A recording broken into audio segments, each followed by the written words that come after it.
3 days after Danielle was born, he actually thought there was a problem.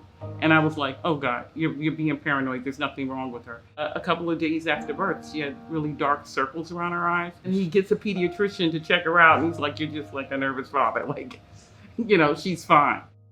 It would be 10 days later that I got the call that I needed to bring her in to be retested. And we went straight to the hospital. We spent the night there. They did blood work, they did urine testing, and in the morning we got the diagnosis that she had homocystinuria. Your head is spinning, you know nothing, we're calling people, no one we knew anything about the disease. I've met doctors over the years that never even heard of it. We all was blind. It's like you're walking in the dark and you can't see. Can she live with this? I was told, yes, okay, we're gonna live with this. And the mode then switched, survival mode. And that's where I stayed for the next 30 years. How we're gonna get this done. As parents, we was gonna do whatever we need to do, to protect her life. We start the diet immediately. Once she was able to eat baby food, we made all the baby food. Danielle was never aware. Everything looked flawless. She never knew anything.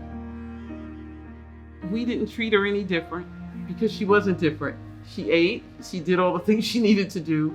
The restrictions, they weren't restrictions to her because that's all she ever knew. We traveled with her, we did everything we had to do to make sure, life was normal. I always had confidence that she could do it, and I always encouraged her that she could do it, but the hardest part of it for me was the insurance. They knew nothing about it. We was learning. She needed it, and nobody wanted to take responsibility for it. There really weren't that many resources available. Now it's so different. It's great to know the nutrition has this information out there because years ago we didn't have this available.